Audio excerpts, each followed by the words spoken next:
యుద్ధం ఆగిపోయిందన్న ట్రంప్ ఏకపక్ష ప్రకటన విఫలమైంది. మళ్ళీ దాడులు కొనసాగుతున్నాయి. నిన్న ట్రంప్ ప్రకటించిన 10 నిమిషాల్లోనే ఇరాన్ మీదన ఇజ్రాయెల్ దాడి చేసింది. తద్వారా అరే నువ్వెవడరా చెప్పడానికి గన్నాయి గడివి, నేను కదా అసలు యుద్ధం ప్రారంభించిందన్న సంకేతం ఇచ్చింది ఇజ్రాయెల్. అదే సందర్భంలో ఈ మళ్ళీ రాత్రి నుంచి పొద్దులోపు అమెరికా సైన్యం కూడా దాడులు చేసింది ఇరాన్‌కి సంబంధించినటువంటి పవర్ పాయింట్స్ మీద. అంటే అక్కడ విద్యుత్ కేంద్రాల మీద దాడులు చేసింది. అదే సందర్భంలో ఇజ్రాయెల్‌లో ఉన్నటువంటి జెరూసలేం మీద, టెల్ అవీవ్ మీదన ఇరాన్ విరుచుకుపడింది.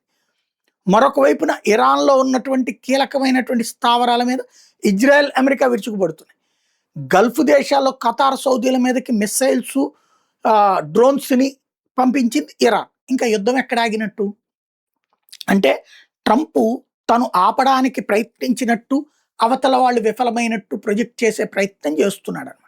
ఓవరాల్‌గా ఇరాన్, ఇజ్రాయిల్, అమెరికాల వార్ అనేటటువంటిది ముగిసే పరిస్థితి కనిపించట్లేదు. చర్చలు ఎవరితోనో జరుపుతున్నానంటున్నాడు. చర్చలు మాతో జరపటం లేదని ఇరాన్ చెప్తోంది. వాళ్ళల్లో ఎవడో గన్నాయి గాడితో చర్చలు జరిపితే ఉపయోగం లేదు. భారత్‌తో యుద్ధం వస్తే రాహుల్ గాంధీతో చర్చలు జరిపితే ఎట్టుంటది? అట్లాగే ఇరాన్‌లో చర్చలు జరిపితే పెజెష్కియాన్‌తో జరపాలా? లేకపోతే కొమైనీతో జరపాలి. ఒక గౌరవనీయమైన నేత అంటే వీళ్ళు గౌరవిస్తే అయ్యేది కాదు. ఆ దేశ ప్రజలు ఇస్తే గౌరవం అవుతారు. స్పీకర్ పేరు వినబడింది, అతను నాకు సంబంధం లేదని చెప్తున్నాడు. ఓవరాల్‌గా ట్రంప్ మరొకసారి కమెడియన్‌గా మిగిలిపోయాడు రాజకీయాల్లో.